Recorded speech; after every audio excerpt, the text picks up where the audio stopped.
만약 과거로 돌아가서 직업을 선택할 수 있다면 한양대학교 기계공학부 교수 되기 vs 강남 유명 성형외과 의사 되기. 어려운 질문이 나왔는데.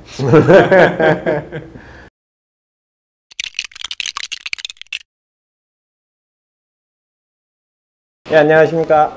저는 한양대학교 기계공학부 지금 학부장을 맡고 있는 김동립 교수라고 합니다. 여러분 반갑습니다. 저는 부학부장을 맡고 있는 배중입니다. 반갑습니다. 공대 하면 전화기라는 말이 있을 정도로 원래 기계공학은 공학의 핵심적인 학문이었고, 또 저희 때는 취업 깡패라는 말이 있을 정도로 사회에서도 취직도 굉장히 잘 되는 학부였어요. 근데 최근에 의대로 가는 학생, 그리고 AI나 인공지능의 발전으로 인해서 학생들이 기계공학의 미래에 대해서 좀 궁금해하는 것 같습니다. 그래서 오늘 기계공학이 어떻게 응용되는지, 그리고 미래가 어떻게 될지에 대해서 학부장님 모시고 말씀 나눠보도록 하겠습니다. 그래서 오늘 질문지가 있어서요. 질문이 몇 가지가 있는데 이것들에 대해서 한번 말씀 나눠보도록 할게요. 일단 첫 번째 질문은 이제 전통기계라는 말에 대해서 어떻게 생각하시나요? 요즘에 좀 전통기계라는 이야기를 많이 하는데요. 이게 사실은 그 전통기계라고 지금 질문하시는 요지가 그 첨단학과 vs 전통학과 이런 식으로 이야기하는 거에 대해서 지금 말씀을 하시는 것 같은데, 저는 사실은 첨단이라는 것은 이제 영어로 말하자면 하이테크잖아요. 네, 근데 이제 하이테크의 반대는 로우테크지 전통은 아닙니다. 그런 측면에서 오히려 기계공학이라고 한다면 그 기계공학을 바탕으로 사실 배터리나 요즘에 첨단학과라고 얘기하는 반도체, 인공지능 관련된 것들, 그런 분야에 접목될 수 있는 첨단 기계를 많이 연구하고 개발하고 있거든요. 그래서 저는 굉장히 그 첨단학과에 다 적용이 될 수 있는 중요한 학문이라고 생각하고 있습니다. 자, 그 기계공학부 학부생들 최대 고민일 것 같은데요. 저도 같은 고민을 했었고, 취직과 대학원 둘 중 어느 길로 가야 할지 고민하는 친구들에게 조언 부탁드리겠습니다. 사실 가장 큰 고민인 것 같아요. 왜냐면 다음 진로에 대해서 내가 어떻게 갈 것이냐. 근데 이제 통계적으로만 말씀드리면 항상 졸업하는 이제 기계공학부 졸업생의 한 30-40% 정도는 대학원으로 진학을 합니다. 근데 이제 여러분들이 꼭 아셔야 되는 부분은 뭐냐면, 취직을 한다고 하더라도 학부를 졸업하고 취직을 하실 수도 있고요, 대학원을 졸업하고 취직을 하실 수도 있어요. 근데 중요한 것은 직무가 달라지는 겁니다. 학부를 마치고 취업을 했을 때의 직무와 대학원을 마치고 취업했을 때의 직무가 달라지는 거고요. 내가 과연 어떤 직무가 더 내 적성에 맞겠느냐 라는 게 더 중요할 거다라고 저는 생각을 합니다. 근데 하나 좀 제 사례를 좀 말씀드리면은, 저는 한 3학년 정도 말 정도에 좀 진로를 결정했던 것 같아요. 계속 고민을 하다가. 근데 오히려 좀 기계공학에 대해서 되게 열심히 공부는 했던 건 사실인데, 오히려 잘 모르겠더라고요. 3학년까지 공부를 했는데도 잘 모르겠다는 생각이 들어서 난 더 배우고 싶다, 더 알고 싶다 라는 생각으로 진학을 하게 됐고요. 근데 이제 대학원에 가보니까 느꼈던 것은 내가 생각했던 어떤 만약에 연력학 문제를 막 열심히 풀다가 더 어려운 연력학 문제를 풀고 이런 느낌보다는 오히려 내가 배웠던 어떤 프린시플을 이용해서 어떤 문제 베이스로 그 프로블럼 베이스 러닝을 하는 그러한 곳이 대학원이었다라고 저는 생각이 들더라고요. 그래서 결국에는 지금 대학원에서도 항상 그 강조하는 것이 이제 문제 해결 역량을 키우는 거거든요. 그 관점에서 만약에 내가 더 배우고 싶다, 내가 뭔가 더 어떤 직무로 나가고 싶다, 이런 생각이 든다면은 저는 대학원을 굉장히 추천합니다. 그러면 대학원 고민하는 친구들 중에 이제 타대에 가고자 하는 친구들도 있고 자대 대학원 가는 친구들도 있는데요. 장단점이 있다면 어떤 것들이 있을까요? 자대에 대한 장점을 어필할게요. 그냥 그게 제일 중요할 것 같아요. 왜냐면은 교수님들의 연구 역량 그거는 그냥 논외로 하겠습니다. 네, 그건 논외로 하는데, 가장 큰 장점은 뭐냐면 자대 대학원을 진학을 할 때 이해도가 높다라는 것이 저는 가장 큰 장점이라고 생각이 들어요. 왜냐면은 이해가 되는 그 파악한 연구실에 내가 희망을 해서 그쪽으로 진학을 한다라는 거죠. 그리고 그 전에 학부 기간 동안 충분히 잘 알고 갈 수가 있어요. 지도 교수님과의 케미, 대학원 그 동료들과의 케미, 이런 것들이 상당히 전 중요하다고 생각을 합니다. 그게 결국에는 내가 더 성장할 수 있게 하는 하나의 자양분이 되고요. 이제 그런 측면에서 자대 대학원은 여러분들이 그것을 충분히 확인하고 그 다음에 경험하고 진학을 할 수 있다는 그런 게 가장 큰 장점이지 않을까라고 생각이 들어요. 아무래도 타대에 있다 보면 잘 모르잖아요. 모르고 가는 그런 리스크 테이킹을 해야 되는 거죠. 이제 그런 부분이 있다라고 생각이 듭니다. 저는 이제 그 부분이 가장 큰 장점이다라고 저는 말씀드리고 싶어요.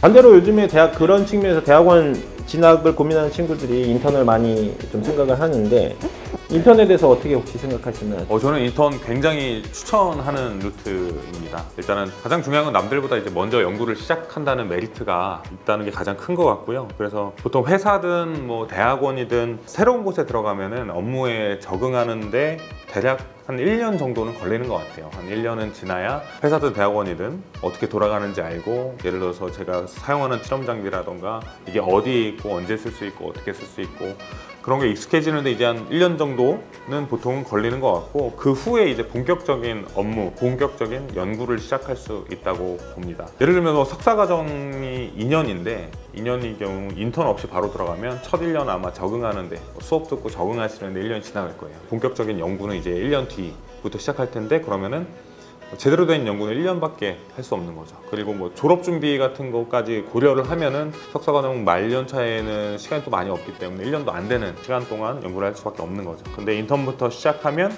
그 적응 기간을 학부 때 끝낼 수가 있어요. 그렇게 되면 이제 시간적으로 상당히 유리합니다. 여러분들은 아마 지금까지 그 전공 공부, 즉 아마 시험, 학점을 잘 받기 위한 이런 공부만을 해왔을 가능성이 큰데, 그런 연구라는 것에 대해서 익숙해지기까지 상당히 시간이 많이 걸릴 거예요.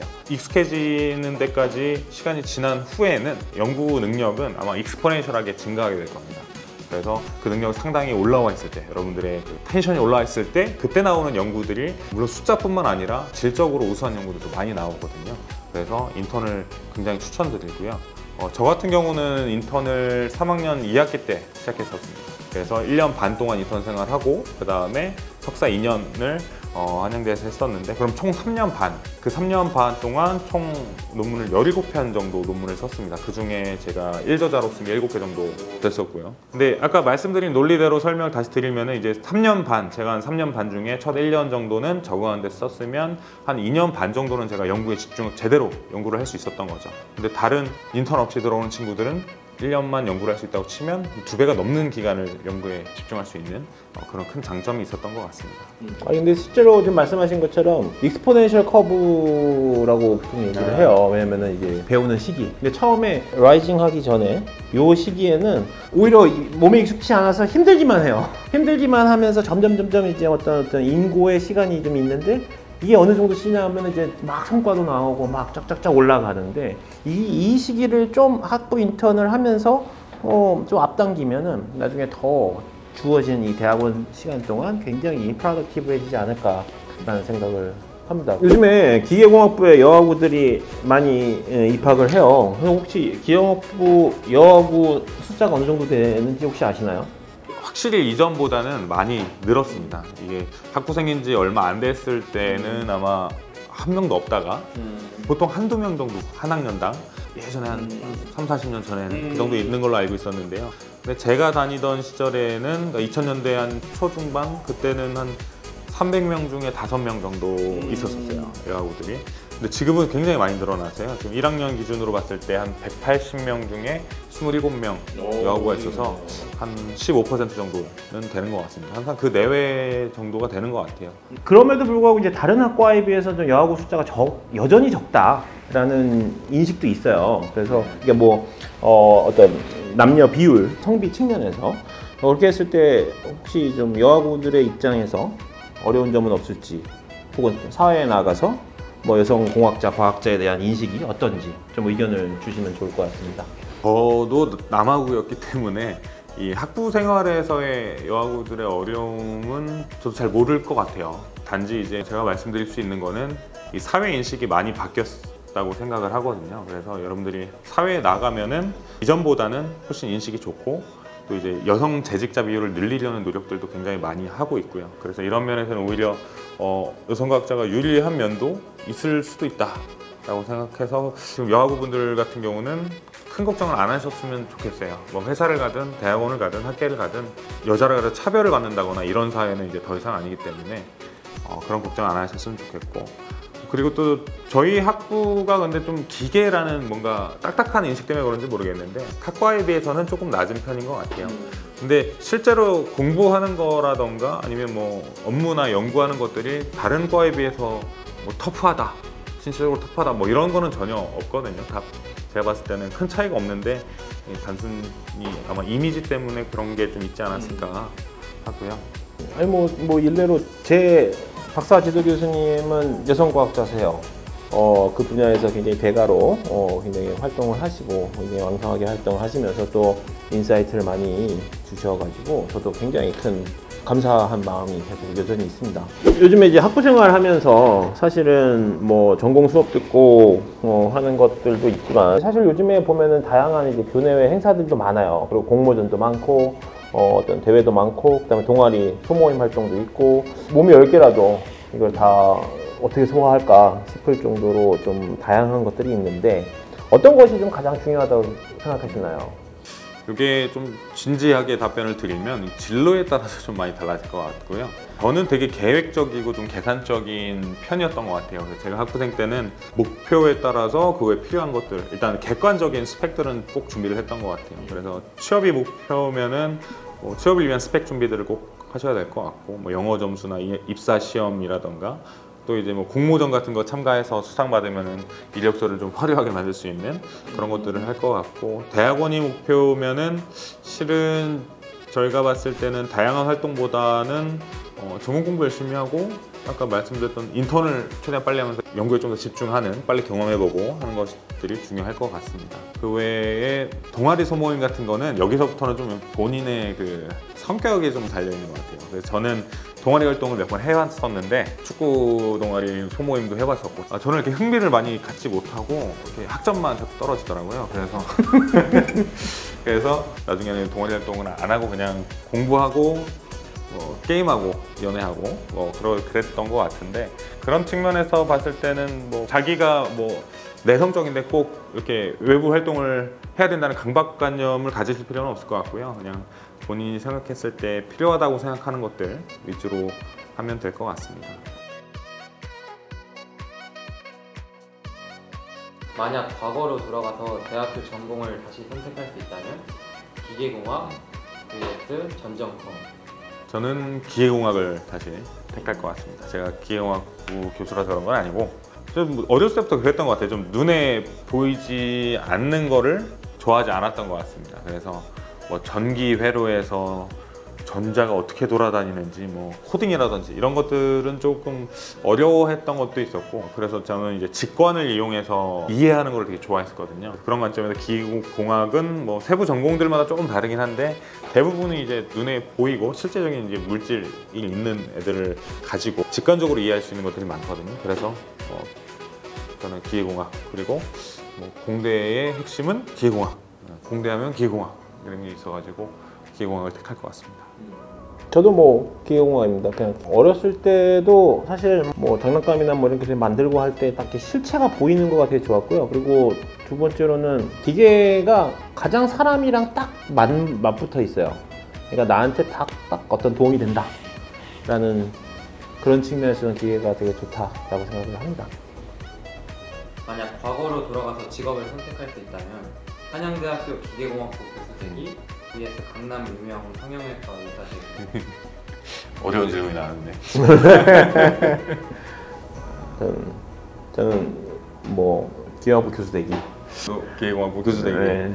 근데 저는 사실은 학부를 다니면서 사실은 제 친구들이 막 재수하면서 갑자기 의대 간다고 재수하고 그만두고 이런 친구들이 좀 있었어요. 그래가지고 실제로 굉장히 고민을 많이 했었습니다.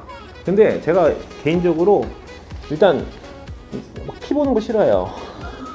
그러면은 제가 과연 의사랑 적성이 맞나? 라는 생각을 좀 했어요. 그때 많이 고민을 했고 저는 그거에 내 길과는 다르다라고 생각을 해서 기계공학을 계속 공부했고, 지금 현재 여러분들 그 교수로서 여러분들이랑 같이 이렇게 만나서 얘기하는 게 너무 저는 좋습니다. 왜 그러냐면 항상 젊은 꿈을 가진 친구들이랑 이렇게 이야기를 한다는 거가 의미 있는 보람된 시간이라고 생각을 합니다. 시험 체질이라 학점이 높지만 학문적 이해가 떨어지는 학생 vs 시험을 못 보는 체질이가 학점이 낮지만 학문적 이해가 높은 학생. 저는 학점이 낮은데 학문적 이해가 높은 학생이 더 나은 것 같아요. 이제 장기적으로 봤을 때. 그래서 성적은 솔직히 짧은 순간, 인생에서 짧은 순간 좀 중요한 거라서 뭐 취직할 때라던가 그럴 때 좀 중요하긴 한데 학문적 이해라는 거는 평생 간다고 생각하거든요. 그래서 여러분들이 취직을 하든 뭐 연구를 하든 학계를 가든 아마 후자가 훨씬 도움이 될 거라고 생각합니다.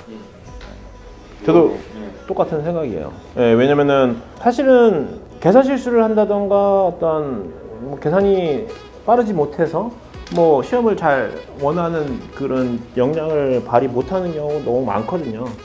좀 시험 채점할 때마다 항상 그런 부분이 좀 안타까운 부분들이 있는데 어쨌든 결국에는 근데 남는 거는 어떤 내가 물리적 개념을 가지고 있느냐 이런 게 되게 중요하더라고요. 자동차를 구입한다면 하이브리드 포함 내연 기관차 vs 전기차. 저는 내연기가.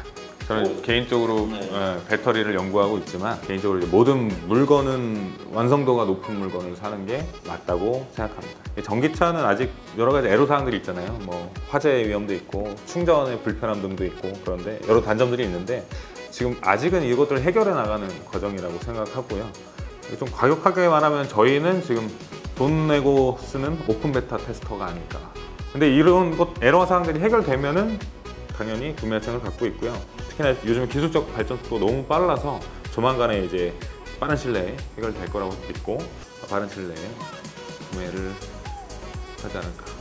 돈이 생기면. 감사합니다. 네, 감사합니다.